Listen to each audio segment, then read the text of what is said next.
Yeah, we're live, and as we know, it's always the wrong cam. But tonight we're not talking about cams. We can, if you'd like. We can talk about anything. But what I want to talk about first tonight is intercooling. So I got to meet a fellow friend of Brian Tooley's, and he happened to be coming through this area on his way to go do more cool stuff, including going to Bonneville, which is something I recommend to every car guy. You got to go see a Top Fuel car run. You got to go to Bonneville at least once and watch just see all the weird stuff. He's going during Speed Week, so there's going to be lots and lots of people there. There's usually 500 participants there, so there's all kinds of weird stuff, trucks and Cushman golf carts. And I told him one year we saw a motorized canoe. So you never have it. There's no idea. You have no idea what people will bring. It's always cool stuff, and lots of cool car guys. And so it's an awesome deal. And you should go see a Formula One race or the Indy 500 or all the things that get you excited. You should see all of that stuff. And he was on his way to go do that, which I thought was awesome. But and as always, Doc turns the car guy stuff, and he does a lot of tuning on LT motors. So we talked about that, and we talked about boost and all kinds of things. And he asked a few questions about intercoolers, and I always get the best, ideas for live feeds from other people. Basically, I can come up with stuff because I've done lots of testing, but when you do it every day for several years, that's a lot of stuff.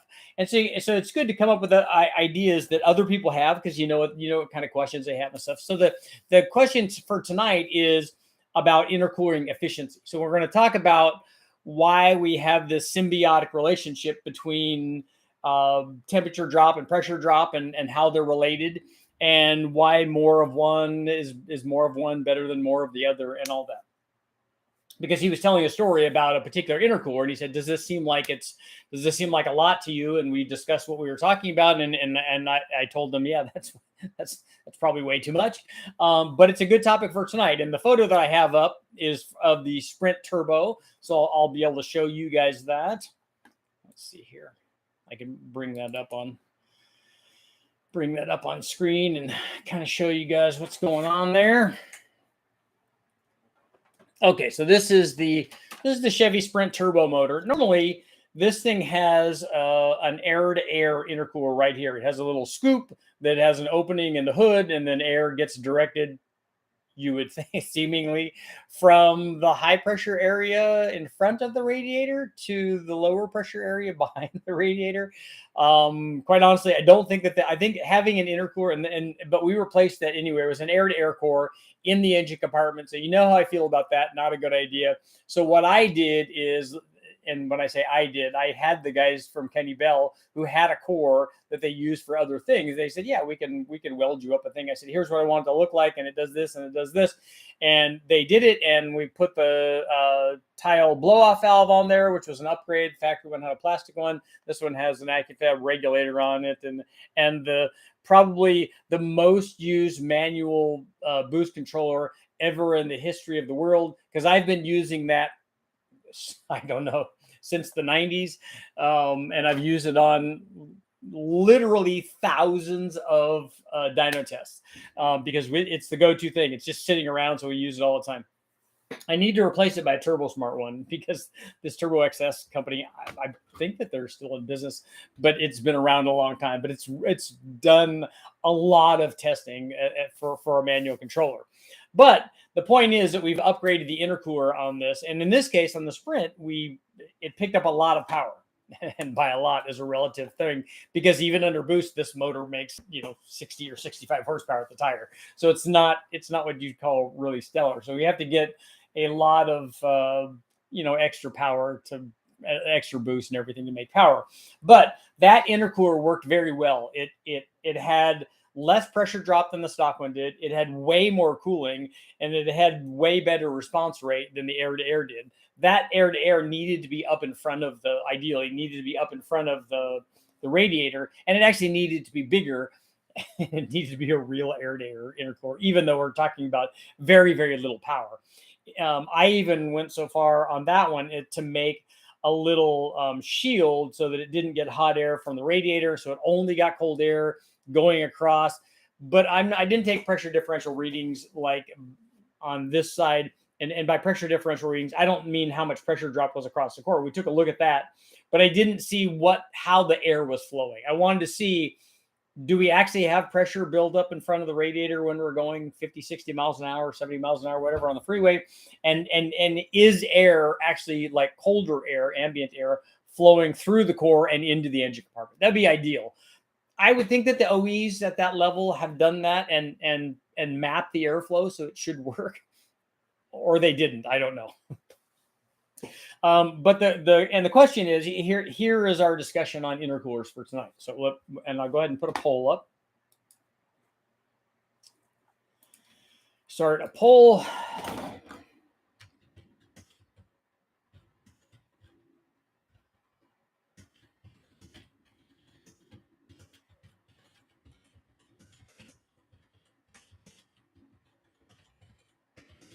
Have you ever added an intercooler to a turbo or blower motor? So have you ever taken like a non-intercooled one and added an intercooler? Or have you ever put a turbo on and added an intercooler? Just as long as it's intercooler related, really, it's probably pretty good. So let me know what you guys think. But the discussion for tonight is, we know from thermodynamics, if you've taken thermodynamics classes or looked it up on the internet, we know that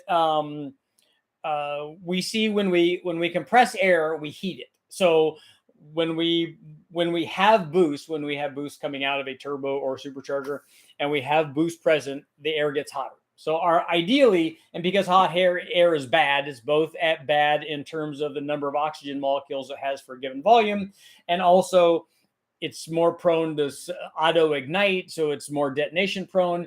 It's just bad. So you don't want hot air, you want cold air. So what we do in boosted applications is we put some sort of heat exchanger. We call them intercoolers or aftercoolers. You guys can argue about all that. Oh, well, this one have to be after the second turbo and yada yada yada. Intercooling is the de facto name for charge cooling. It has been for decades. So you have to get used to that. So what they do is put some sort of heat exchanger between where you're heating the air, which is the turbo or the supercharger, and where the air is going into the motor. So somewhere between it can be right under the blower in the case of like positive displacement blowers, right under the blower, literally right before the air goes into some sort of very short runner intake, mostly just into the cylinder heads. It could be there. It could be a front mount intercooler, on a turbo or a blower application. It could be air to air, it could be air to water. We're not going to talk about those differences. We've gone over that many times in these live feeds. We could talk about that at a later date, and people can argue back and forth about which one of those works better. But what you're trying to do is you're trying to take the heated air from your turbo or supercharger, and you're trying to cool it off. And the way that you do that is by getting it in contact with stuff that is cooler than the air. So if you have air coming out of your turbo, let's say it's 200 degrees at whatever boost. Let's say the air going in is less than 100, and then you boost it up, and now it's 200. What you want to do is run it through something that will bring it back, hopefully close to what it was going in. It's hard to do that. You can get it near ambient on a really effective system. The easiest way to get it near ambient is to have your cooling or your transfer medium to be lower than ambient. That's why ice water works so well. So if we run ice water that's 32 degrees and the ambient air is 70 degrees, we can get the charge air lower than ambient. And we know because we've done that many times. And that works good.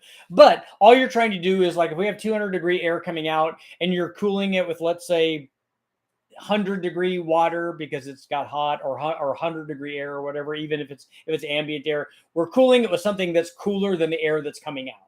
So what you do is you're reducing that temperature. So with an intercooler, sometimes we can get down near ambient, but even if you got within 30 or 40 degrees of ambient or whatever, on real high boost stuff, even if you get somewhere in there and you're cool the air, that's better.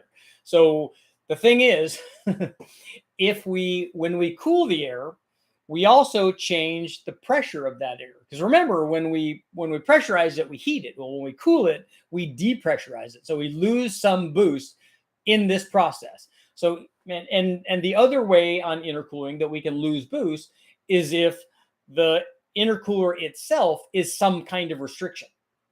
It will always slow the air down and cool it, and we'll always get some sort of drop going across the core. The key, the ideal intercooler, is one that has, and this is only theoretical, is one that has no pressure drop, which it always will because it's dropping the temperature. It cools the air off as much as it can, loses no boost, doesn't cost very much, it fits everywhere. If we're going to dream, let's dream big on all of the things. But what you're trying to do is cool the air, and also you're going to get some kind of pressure drop. But here's the thing. If you get a pressure drop of, let's say you have 10 pounds going in, let's say it's 200 degrees, and you get it back down to 100 degrees, but you only have 6 pounds coming out.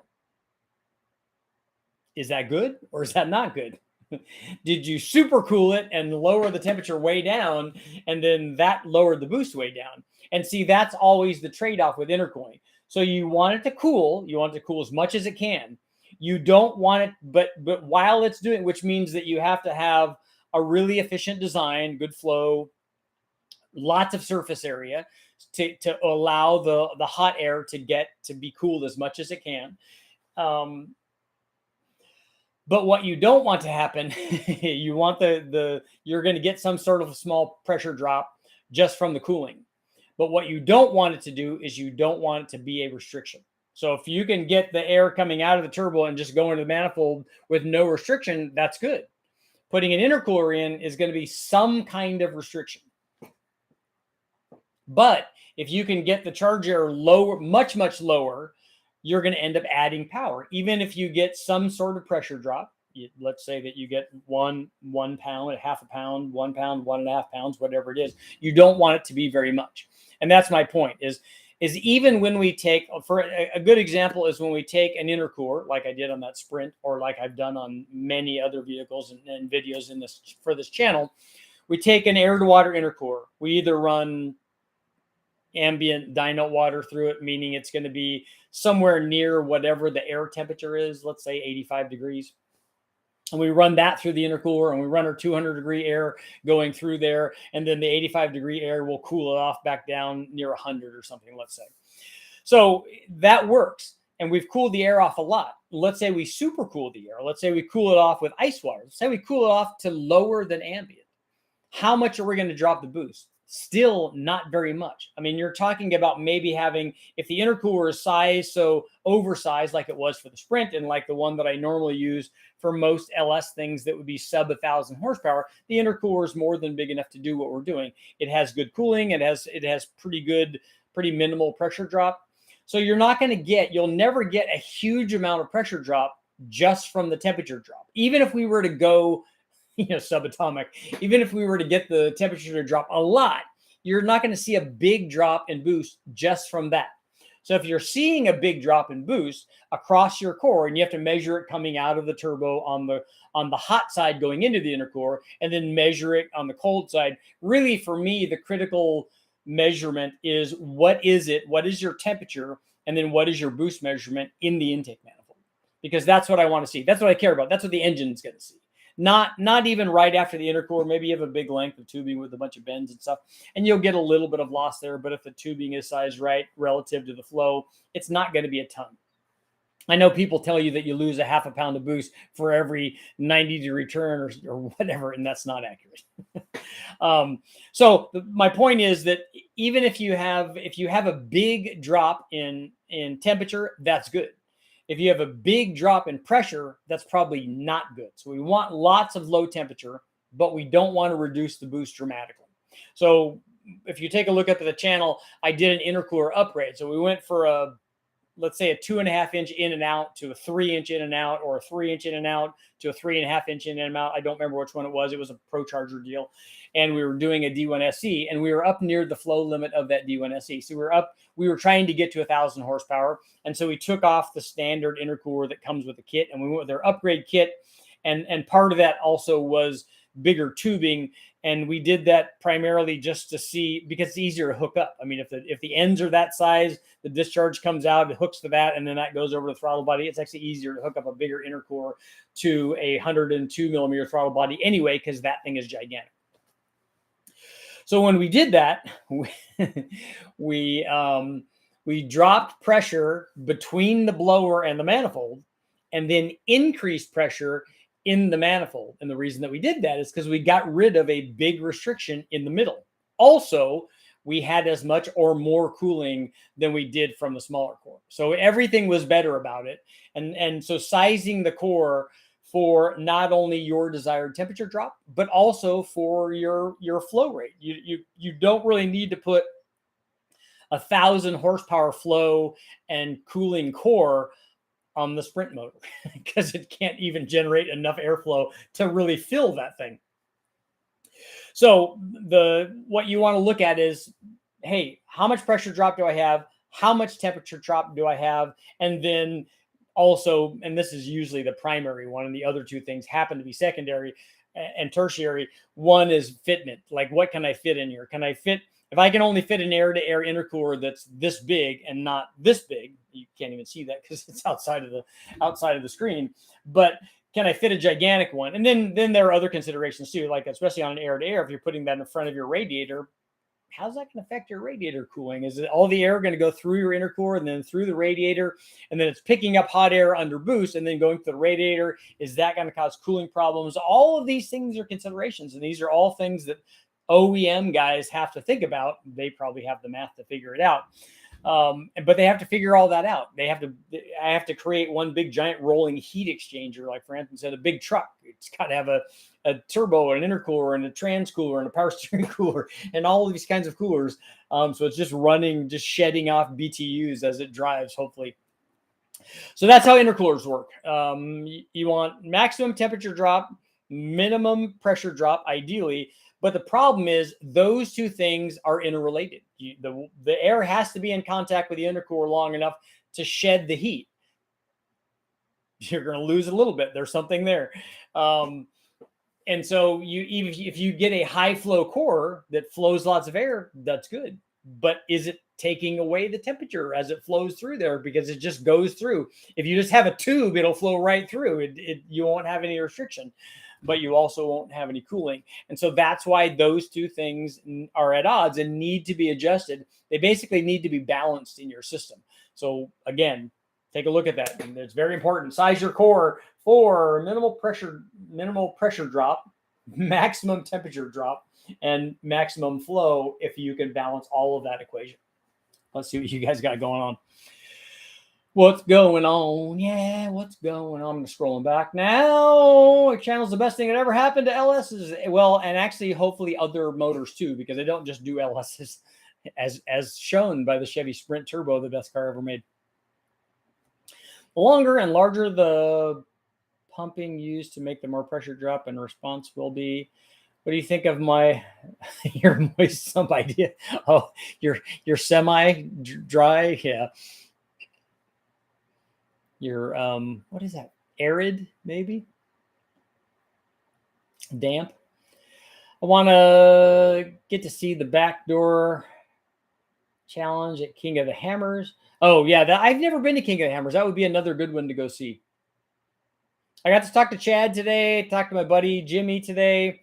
We're trying to put everything in motion to go to Florida. I even posted on one of Cletus's deals, on Garrett's deal. Told him, hey, I'm coming to Florida. I'm looking for snakes. So hopefully he can hook me up with like places to go. The longer and larger the piping is, okay, we did that. Somebody watching, so few likes. I know we need to get. Is the XS still around? Oh, Turbo XS? I don't know. We'll have to look that up.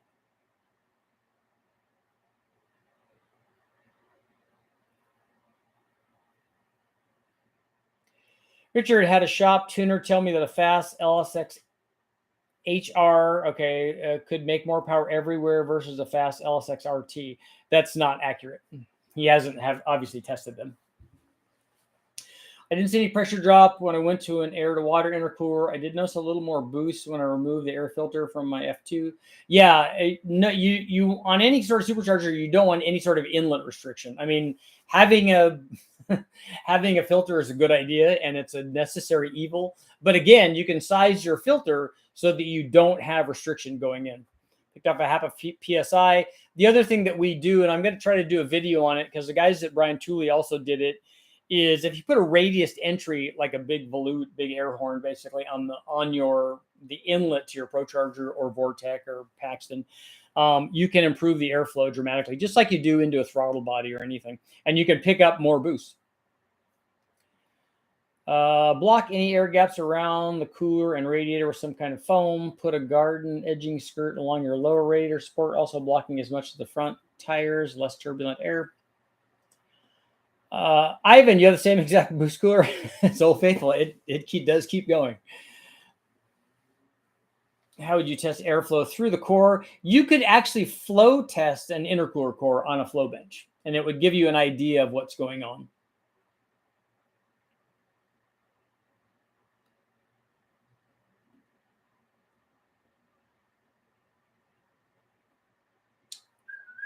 Intercooling is somewhat a challenge for us MR2 guys because the airflow around the car. What year MR2 do you have? I had an 86. Trunk mount is the final form of intercooler. Yeah, they have the ducting on the side, but can you do you run an air to air or an air to water? And I think an MR2 is somewhere where I run an air to water. I have a massive air to air on the Detroit diesel. That's common. Makes 700 horsepower and 1,800 foot-pounds. Nice. Bigger may not yield better results in a car application.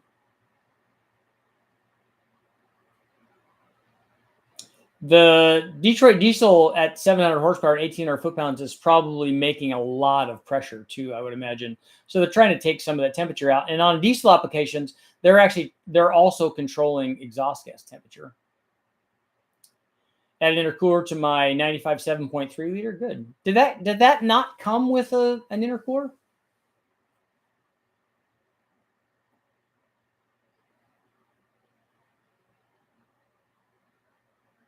If it's the same mass of air, but it's cooler, it should reduce in pressure with the ideal gas law. But why would you think that the mass wouldn't change?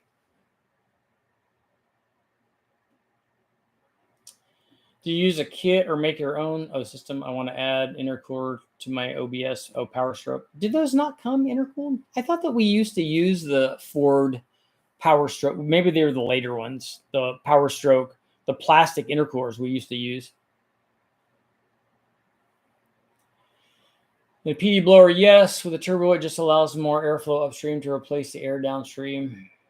Ever try the ice tank cooling with an NA engine? I'm sure it won't have the same results, but nonetheless interesting. Yeah, the guys, and I've talked about this before, the guys at Bonneville have done that. They've done charge cooling on naturally aspirated motors, but they have a pressurized air source because they have so much vehicle speed. So they're pressurizing a big intercooler basically, and then the air is funneling down into the inlet of the NA motor. But they're using ice water to cool the air, the ambient air outside, to get the air at less than ambient. But they're able to do that because anytime you do that, there's an inherent restriction in a non-boosted application. And so if you can minimize that with lots of surface area and get the ambient air below ambient going into the motor, they did make power doing that.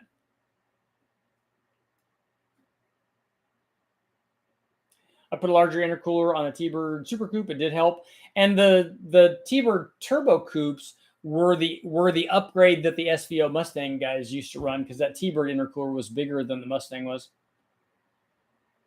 I went from air to air to water on my Focus.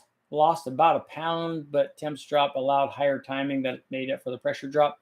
Was your air to water too small, or did you lose that pound because the temperature drop was greater? Because 1 pound is within the range of temperature change.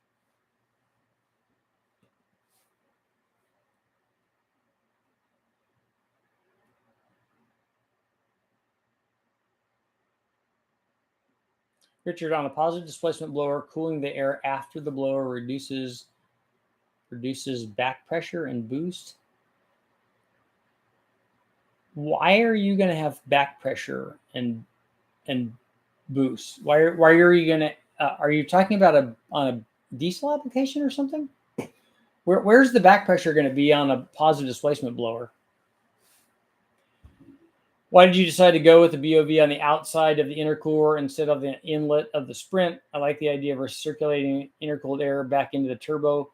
You may not have looked at it very well, but the discharge from the blow off valve goes back in, because this is a vane meter, just like a mass air meter. So it has to go back in after the mass air meter, or after, in this case, after the vane meter, because it's already been measured air. If an AC can keep it at 30 degrees cooler than an outside on a hot day, I would have to say at least a 15-degree change in the carb. Can a carburetor do the job of an intercooler because of the superior atomization of fuel versus EFI if it's even cooling?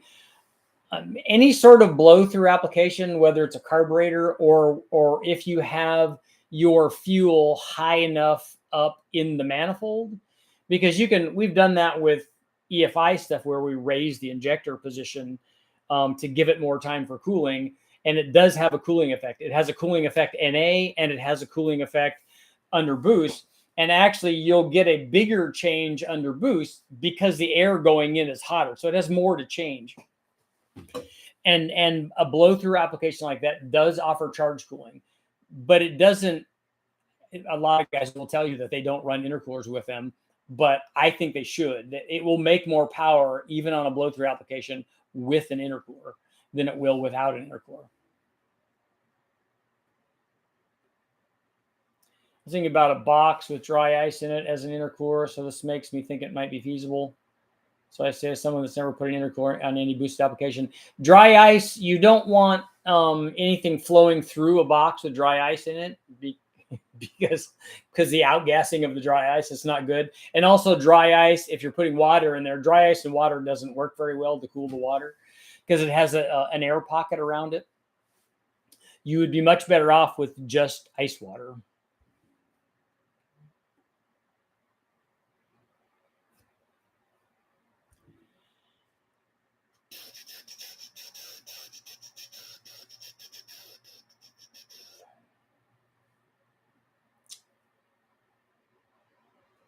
I copied the setup in the F40 where they have intercoolers above the engine.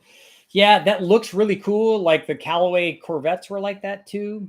But I think less than ideal, and especially if they're air to air.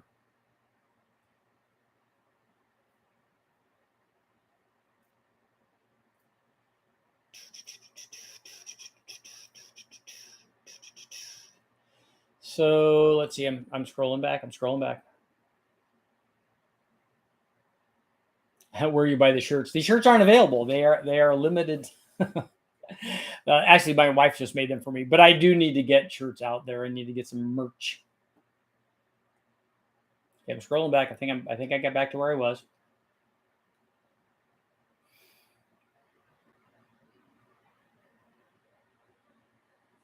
Has anyone tried a cryogenic nitrogen heat transfer system? I have not.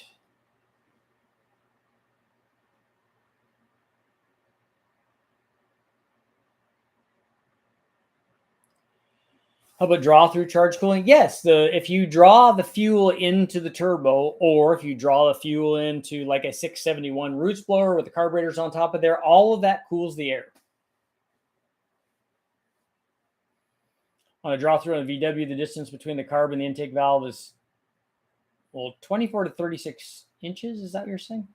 So that's a foot difference. But is the fuel staying in suspension like that? Do I have any trophy 4-cylinder news? No, I haven't been down there yet.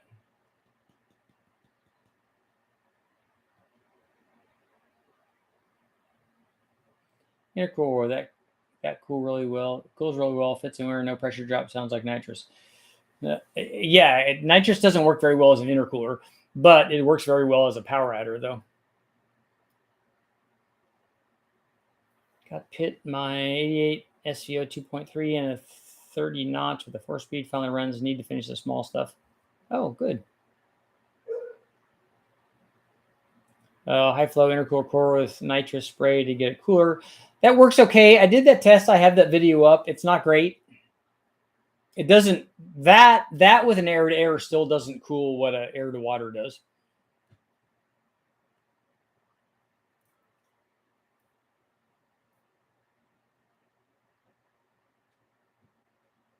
Got to stop into KSR when you're in Florida. I'm going to be down by Miami and in the swamp. So what word am I looking for? The Everglades. Have you seen the coolers that hook up to your car's AC system? I have. I haven't ever tested one though. Turbo XS makes lots of Subaru parts now. Okay, so they're still in business. Cool.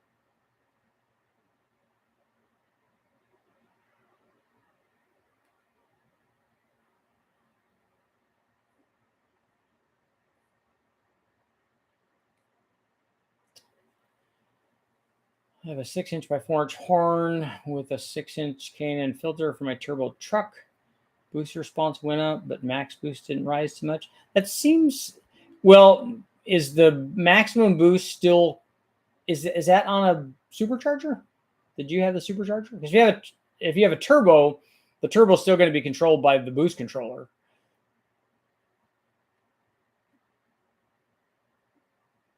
What's the highest compression I can use for a street strip application on an LS? For what are you doing with it?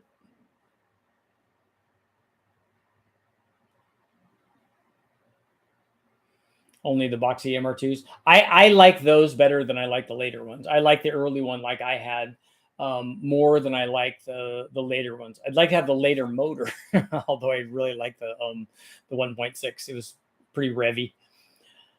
I'm an air to top of my 91 MR2 transmission. I tried to air to water and it was cool, but I thought it was heavy. Yeah. Flawless. Thank you very much. 99 cents. Now I can go to the 99-cent store. Turbo Coupe came with one. Thinking outside the box, right or wrong. That's why I love this. Yeah, everybody should try everything. I mean, I really want to try putting LS heads on the inline Ford engine, and just that, because that's kind of cool. And I got a buddy that's going to teach me how to TIG weld, so why not? An 89 MR2, swapped out the factory cooler for Sub.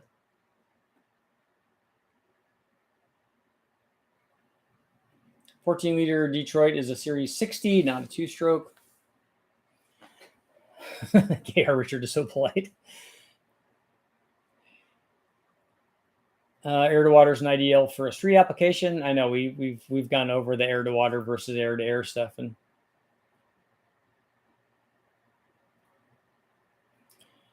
I have a 7.3 aluminum intercooler on my 5.3. Works great for towing. Nice.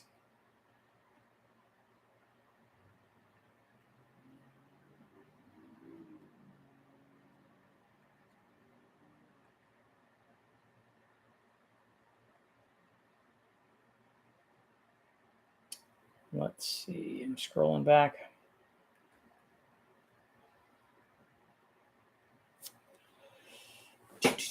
It's also restricting air. It'll increase pressure and heat at the inlet and have even less pressure at the outlet, but may not cool as much.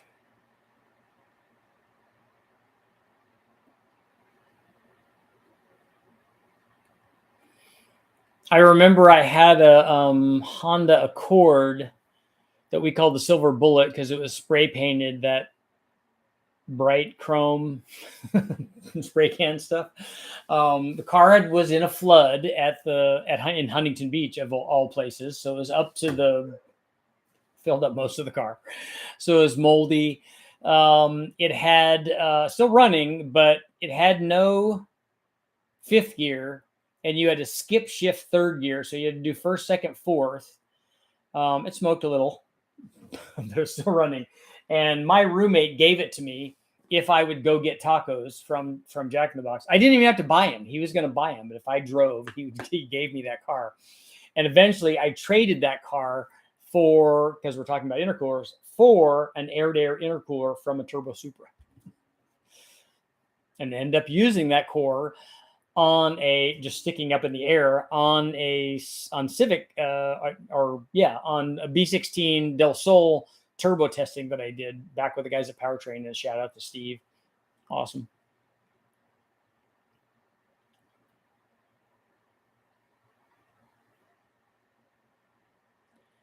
I want to see a comparison between various TPI brands, between various tune port, like all the tune port motor, like the Chevy thing we're talking about.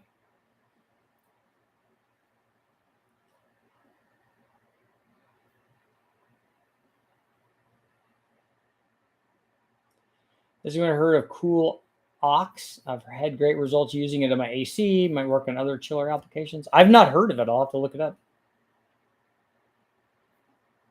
Just had a Gas Monkey Garage pop up. Is he still in business? Once things start to click, nothing beats TIG. Yeah, I just want to be able to do aluminum. So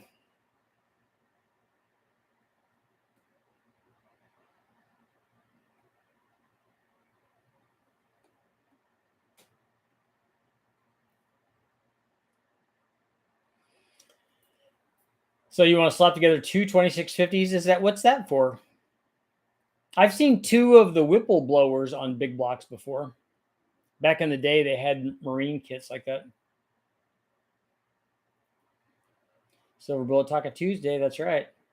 Somebody even broke one of the side windows to break into the car, and the car was open. I left the car unlocked purposely because there's nothing of value in that car. In fact, we purposely didn't ever have a whole bunch of gas in it, so that if somebody stole it, that we weren't out the fuel. That's all that we cared about.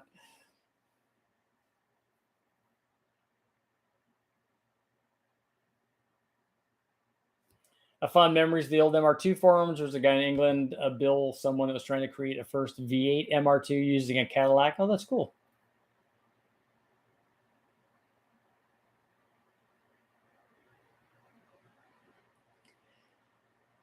KK Motive, how do you choose the intercooler piping? The way that I do it is simplicity. When we're on the dyno, we put intercooler piping that we almost always step up the piping from the turbo. And I did testing on response rate, and I didn't see what you're talking about. We did dramatic changes. Like I did dramatic changes in the exhaust tubing side, and then we also did it on the discharge side, both going up in diameter and dramatically up in tubing. And we didn't see what you're talking about, but I for the stuff that I've done, I would rather have the flow than a smaller pipe.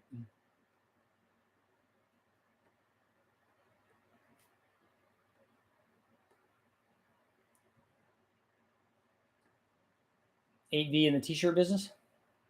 96 votes and only 53 likes. Come on, get them likes up.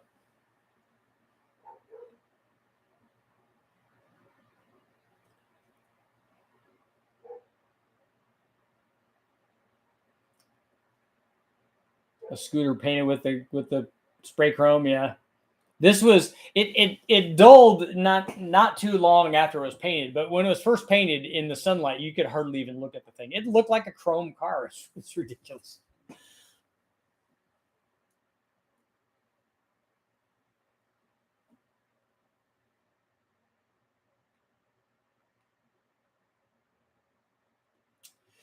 On a week ago live, you mentioned 2.2 versus 2.5. There's no reason to choose less displacement. From what I understand, the 2.2 is less forgiving when tuning and pushing limits. Is more forgiving?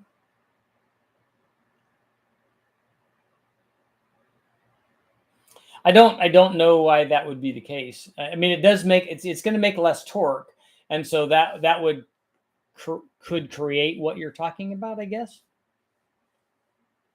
But the thing is, none of the 2.5s had on the Dodges. None of the 2.5s were T2 stuff, so none of them were intercooled.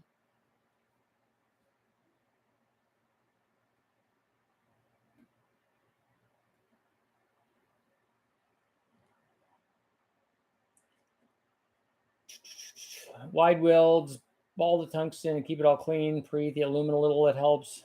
I'm all for smoking with acetylene and oxyflame it away for preheating. Okay. Yeah, I've done MIG welding, and I know how, and I can stick things together. So I wouldn't call myself a welder any more than I would call myself a tuner. But I can make the things I need to make. out of, if we're doing exhaust or whatever, I can make that stuff work. It's not pretty because I'm not trying to do that, but I would like to TIG weld, and I would like to TIG weld aluminum particularly so that I can do intake manifolds or cylinder heads in this case, but mostly for discharge tubes and stuff. Is an air-to-water intercooler a must on an LS M122 mod? I see some people not use it. You can run a blower without an intercooler, but it's always better to have a blower with an intercooler. And it's particularly on a roots blower because they're not terribly efficient and the charge temperatures are fairly high.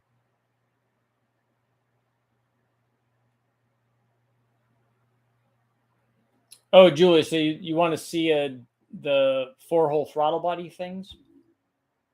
I'd like to see if those, because I always put them down, but I think people are using them, so maybe they've gotten them to work better. So I'd like to see if that's the case.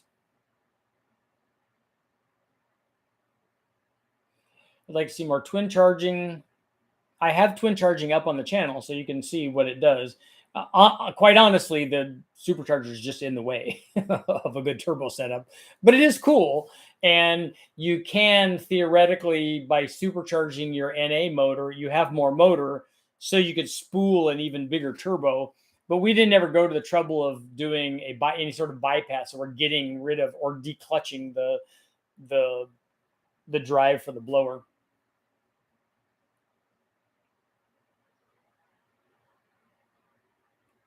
I'm making an Easter Island statue. Can you post that?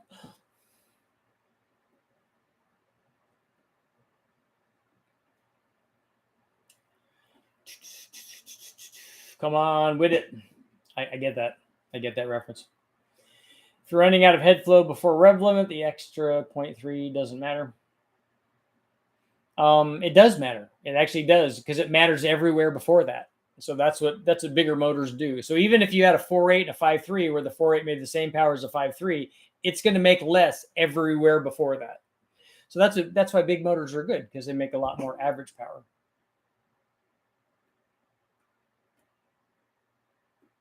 K24 swapping an Opal. You had me at K24, so anything else after that, what you're swapping it into it's all great. And an Opal GT is very cool.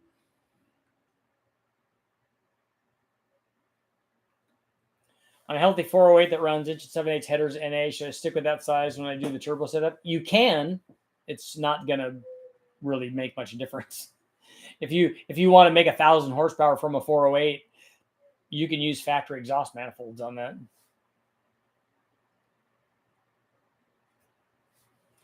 Can horsepower be calculated off of mass flow or injector flow? Guys do that.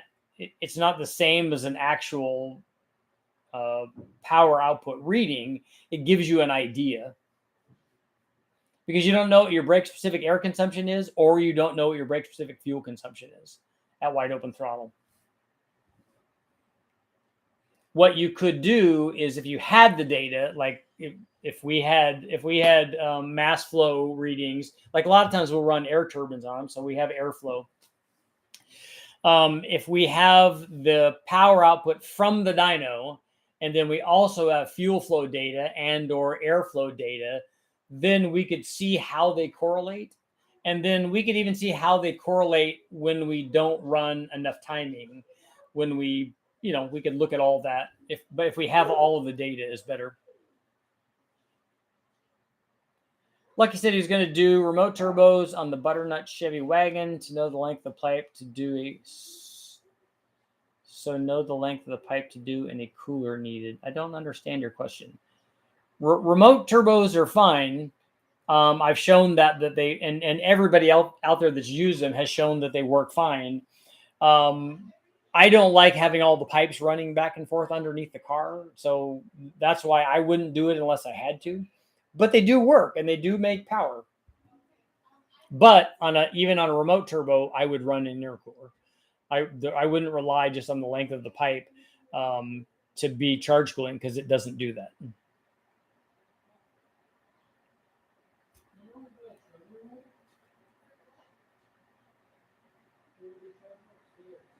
Let's see. Made an intercooler setup off of testing by a pro. That's bringing me a series of YouTube videos of the whole testing process. Yeah, Tom, your intercooler stuff worked. I plan to use water injection on top of my 471 into the Platinum Runner's cool. Some of the international trucks had air-to-air units with 4-inch inlets and outlets, 5-inch thick, about 30 by 18. That's a good intercooler size. TRD had that set up for 4AG MR2. Tech has a long learning curve. Yeah, I'm not expecting to be an expert. Should I cool the charge air?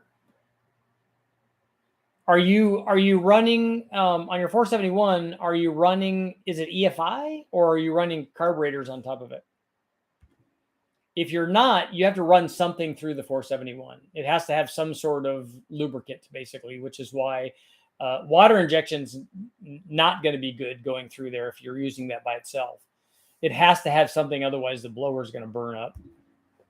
And I don't know. I don't think the water injection is going to do it. I think it needs some sort of lubrication. I think it needs some sort of petroleum-based thing.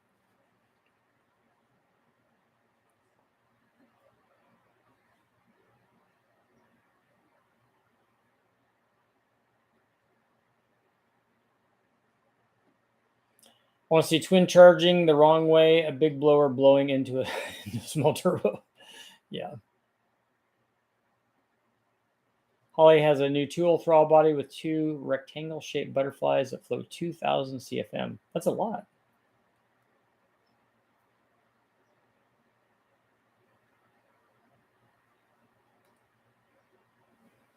There's a factory declutching in the yard. The MR2 was like that. Did somebody say that? Wasn't the MR2 like that?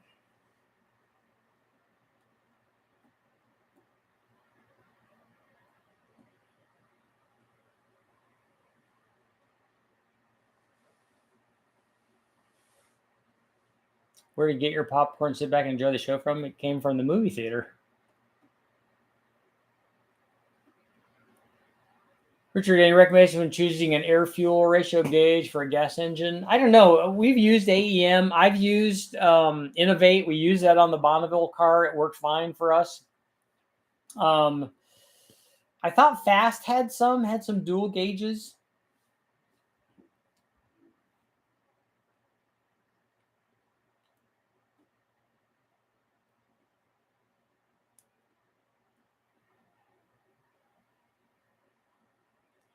How'd you go about turbocharging a 5.2 with a factory intake? What 5.2 are you talking about? Are you talking about a Coyote or something? Or is it a 5.2 Dodge Magnum or something?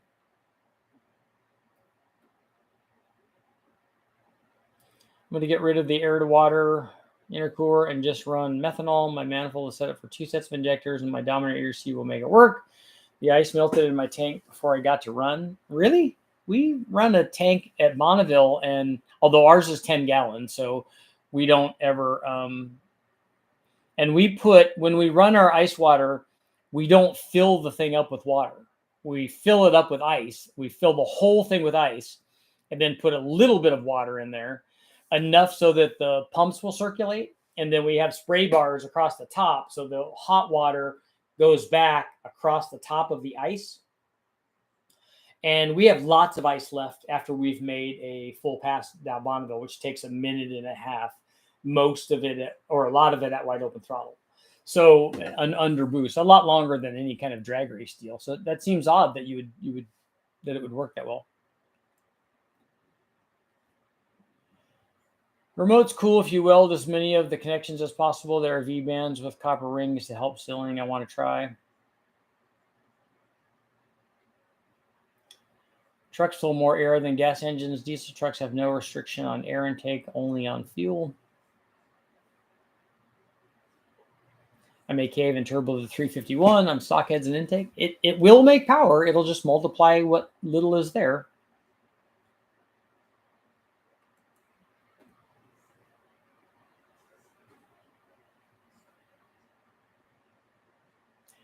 I thought tubular turbo exhaust had some advantage over log manifolds. The stock exhaust manifold's not a log manifold. They are individual tubes flowing into a common outlet. A good example of a log manifold is the 2.2 liter Dodge, or the other Dodge, the 5.7, the early 5.7 Hemi Ram exhaust manifolds are not good, but we've made them work we've run turbos on them. I don't think that they're ideal, but having some sort of shorty header might be a little bit better. But again, how much is that? Terry, you're getting practice in on the welding. Awesome. Sat in the lanes 30 to 45 minutes. My 5-gallon tank isn't insulated. Okay. That's a long time. We don't pour the ice in till right before we're getting ready to run. And we don't ever turn the pumps on and circulate the water until it's time to go to business.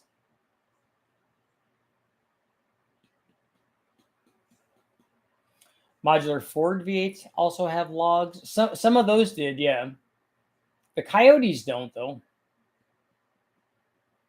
Are the small intercooler on the 84 to 86 SPO Mustangs really worth the effort? Yes, they're much better than not having an intercooler. They definitely cool the charge air, because those are not making, I mean, they were sized for the power output of the motor. When you go up in power, you should go up in intercooler from those. Free flowing exhaust reduced EGTs. Any advantage to tri-turbo? To tri-Y turbo headers? I don't know. I don't know what you would see from that. I don't know if the scavenging that you get from that design works when a turbo is at the end of that.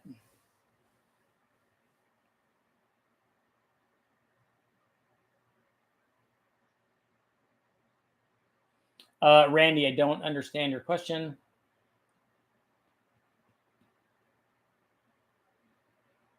They make such a big deal about twin entry turbos. They're not optimized in any way. About $150 Amazon MIG. It's actually pretty good after upgrading the internal wiring and ground. I tried fitting a 5.4 crank and a texted block for fun. It's never going to work. Counterweights need to be ground. Oh, it's hitting everything. 5-liter and a 5.2 strokers are expensive. They are. Good news, a third supercharged 3800 has come my way. If 2 is good, 3 is even better. That's right. Recycled into a Kia. Low boost is so underrated. Everybody's always got to turn up the wick. Exhaust scavenging only works with free-flowing exhaust without turbos. Oh, or is that a question? I don't know. I don't know. I tried doing a test on the Honda with a long tube header, and it worked, but I didn't spend enough time doing definitive results to get definitive results. I want to try that. Every race car, like an Indy car, for instance, uses a tube header. I don't know if I would think that they're doing that for power. And again, the question is, I don't think the question is whether a header makes more power than a stock exhaust manifold, for instance. It does. It will with a turbo also. The question is, can you just get done what you need to get done with the cast exhaust manifold?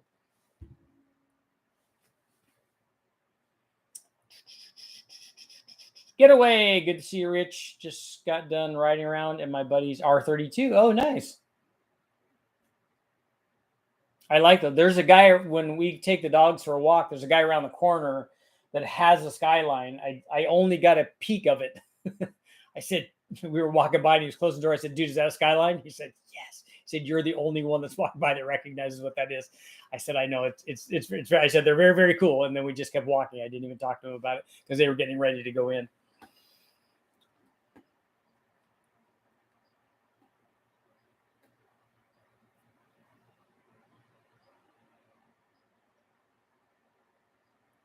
Higher EGT pressures have an effect of shortening the header tubes, increasing their pulse frequency.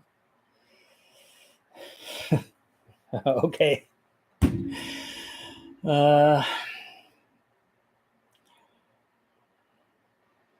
Okay. Low boost is rated exactly where it should be. More boost is more gooder.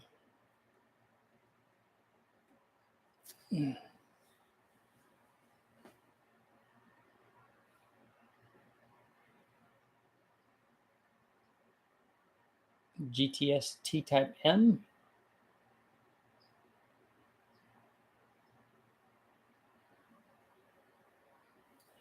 If I put a 4L80E in my truck, what cam would you put in the truck? I think I probably would put a Truck Norris in there,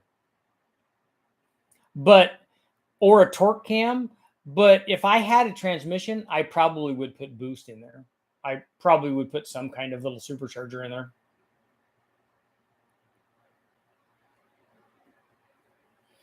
And I'm thinking probably I think a Magnuson or something like that, or like Tom's deal, where you put the Ford blower in there. Although I would only want to run low boost on it.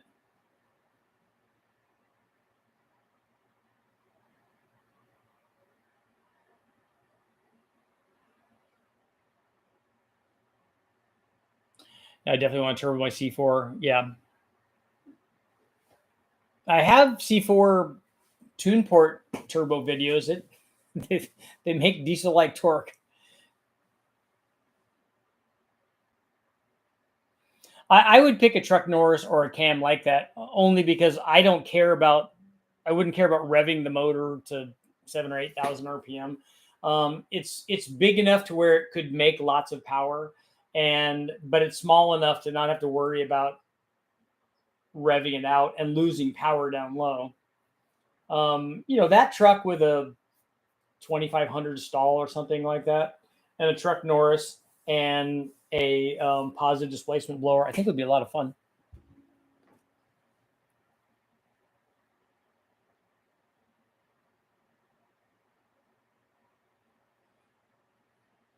The ideal situation, I think, would be a positive displacement blower and a long runner intake manifold, but you just don't see that.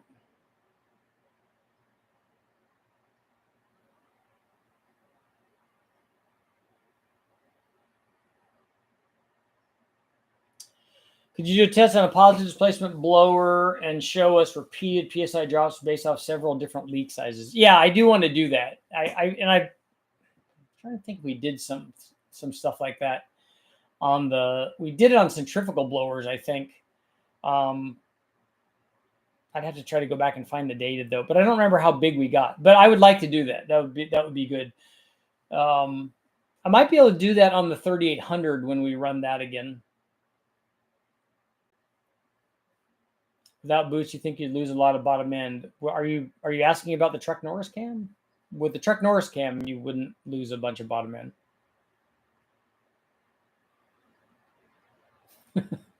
Do not engage. No, a lot of times somebody makes a comment and the discussion about that comment would be esoteric, and it would take a long time to get to where we need to have that discussion to the point. It would take a long time to get to that point. And it's just not.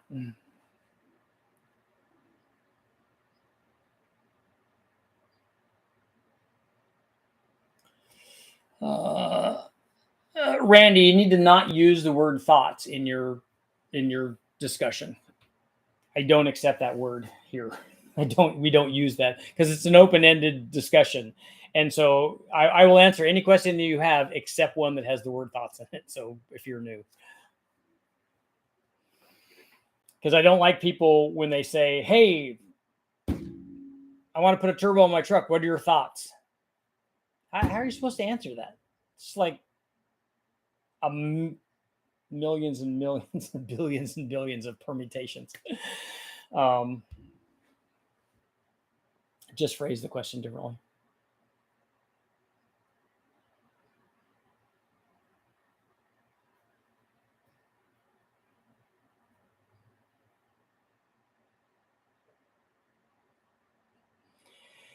How'd you go about turbocharging a Jeep 5.2 Magnum with a stock intake, also stock motor, very little, no room for an intercooler? Now, is the stock intake on that, it has to have an air intake on it. So if it has an air intake on it, you can get boost to it. So even if the air intake is somewhat restrictive, it's going to be less restrictive when it's pressurized. So I haven't looked exactly at that. I've looked at other Magnum applications. But you could get pressure to it. And if you can't get pressure to it, you can boost it. And if you can get pressure to it, you can run an intercooler somewhere to get pressure to that. Reptile guys, are you actually a reptile guy? Because I'm going to Florida to try to catch a Burmese python, which I think will be awesome because I've never caught one.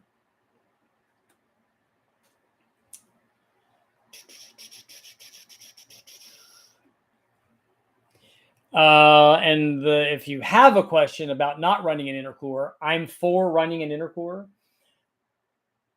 because it's the best combination.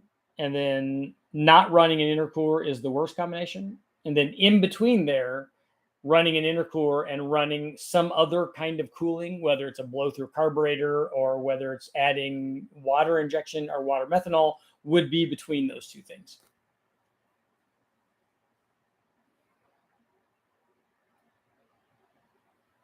Can't we build a modern version of a Golden Gator, which with today's technology to tune? We've run supercharged engines with turbos on them. In fact, we ran a supercharged engine with twin turbos on them, and it works fine. We've done that a lot.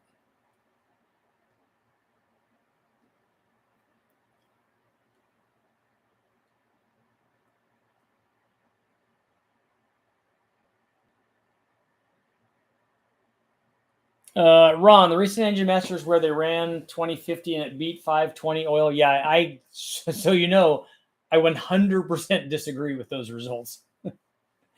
They said it was an unusual situation. Driven oil said they've seen thicker oil improve ring seal on engines that had a problem. I need to talk to Lake about that. It's just none of that. I mean, the Lake knows a lot about that, but I've never seen where thicker oil makes more power than thinner oil, and I think that that's kind of a universal thing.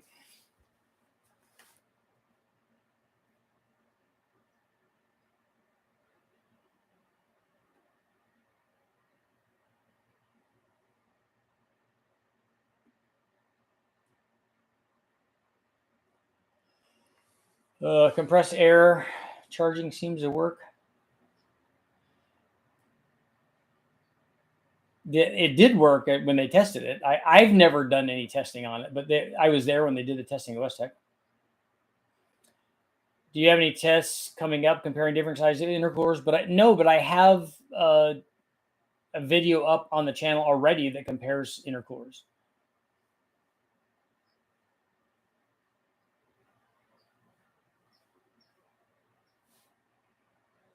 Is it bad to run a radiator behind the intercooler?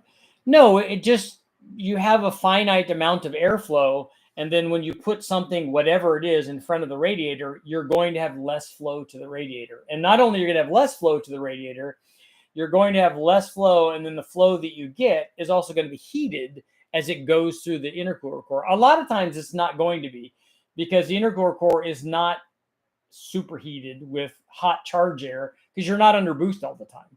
So a lot of times it's just ambient because it's out in the cold air. So you don't get that heated stuff all the time, but you do get a restriction in the airflow. Anybody that's run a big air to air in front of a radiator will tell you that it makes their car run warmer.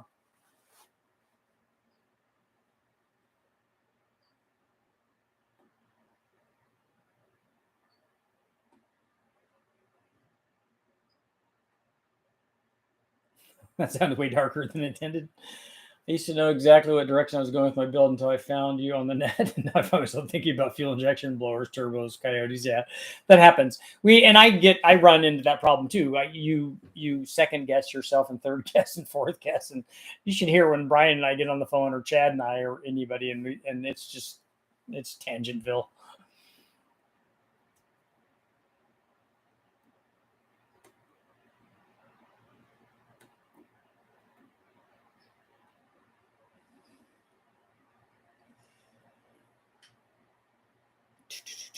Burmese are much different. Different than what? What did I miss it? Did you say that you have some kind of snake? Let's see. Oh, got bit twice. Not by my snake. What is yours? I had a pet store. Oh, for quite a while. Did a lot of venomous snakes. Okay, and In Southern Oregon. Okay. I catch a lot of rattlesnakes because we have them, a lot of them around here. When I go out, I would catch, when I was go out and look for snakes during the year, I would catch more than 100 normally, probably 70 or 75 of them would be rattlesnakes just because that's what we run across. I'm not looking for those and I would rather not find them because they're not fun to play with. But the other snakes are king snakes and gopher snakes and all of those. But I've never caught anything as big as a berm, so I want to go there and try it. It also help the people of Florida and help the ecosystem.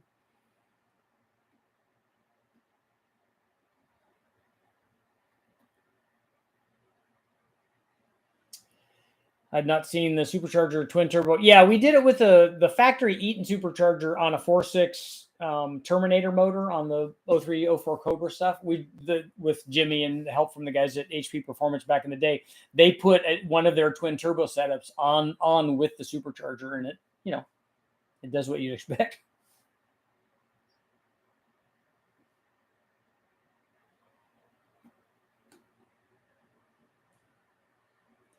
Just saw Gelbanks rev up the Lockjaw Duramax project. Cool.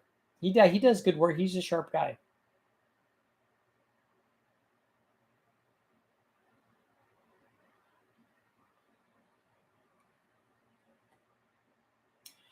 It'd be an interesting test. Turbo makes up for leaks while the PD blower just leaks. Yeah, yeah. The turbo is kind of self-compensating, which happens at altitude also. So this would be kind of a similar thing. I think people would be surprised how much leak it takes to do that. And you put a leak. You're wanting to put a leak obviously on the discharge setup, right? What's the best intake for a cam 4.8? What do you got to tell us what you're trying to do?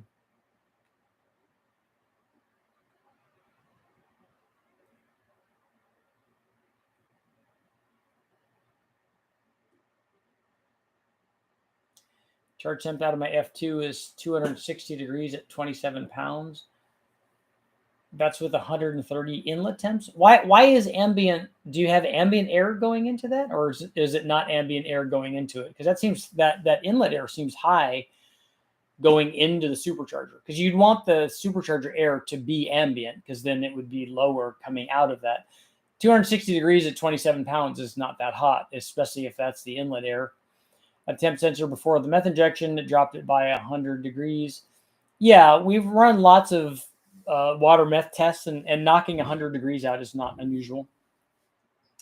The Tegus are at Florida, and they have lots of. I haven't seen too much on those, but I know that they had monitor lizards there too that got away in the reptile warehouse that they think caused most of this, and people are letting stuff go. But also monitors and the iguanas are all over the place. Those are all Southern Pacific. Yeah, they're Western rattlesnakes.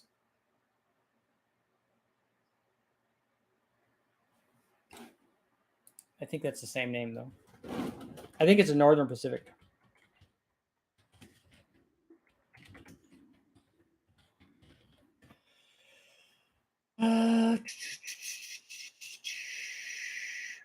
Yeah, it's a Northern Pacific or a Western.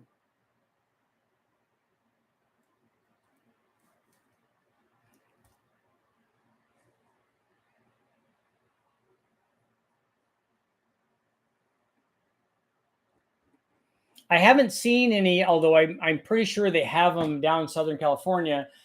I haven't seen any Western Diamondbacks. I'd kind of like to catch one of those. Burmese are bring a cowboy hat. Yeah, yeah. I follow a couple of guys that do that, and I've watched the show.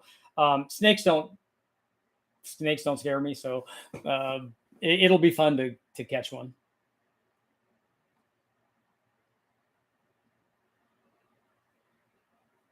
Goanna, that's right. That's Australian.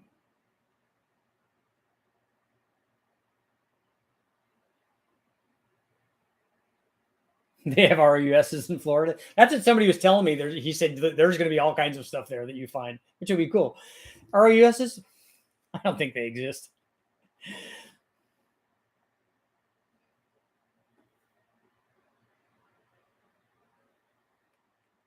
You have found Southern Pacifics in Florida. I found, I don't know what they are. I don't know why they're different, but we found ones that are like green, bright green with black. And I've only seen them in the Bay Area, but they're beautiful though. 2 more minutes. Time to get off. Have you ever added an intercooler to a turbo or blower motor? 54% are saying yes, and 46% are saying no. Not bright green, more of a dark green, like darker than this.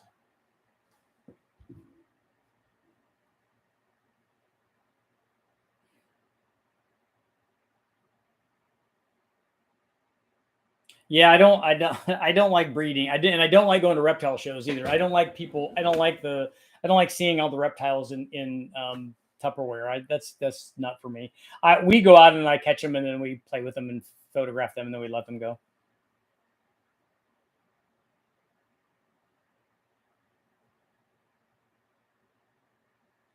Can you overcam a motor? Yes, it's very, very common.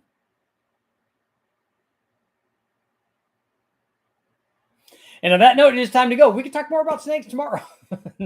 I'm working on more videos, and hopefully we'll have all the information. I'll have something up tomorrow. Near.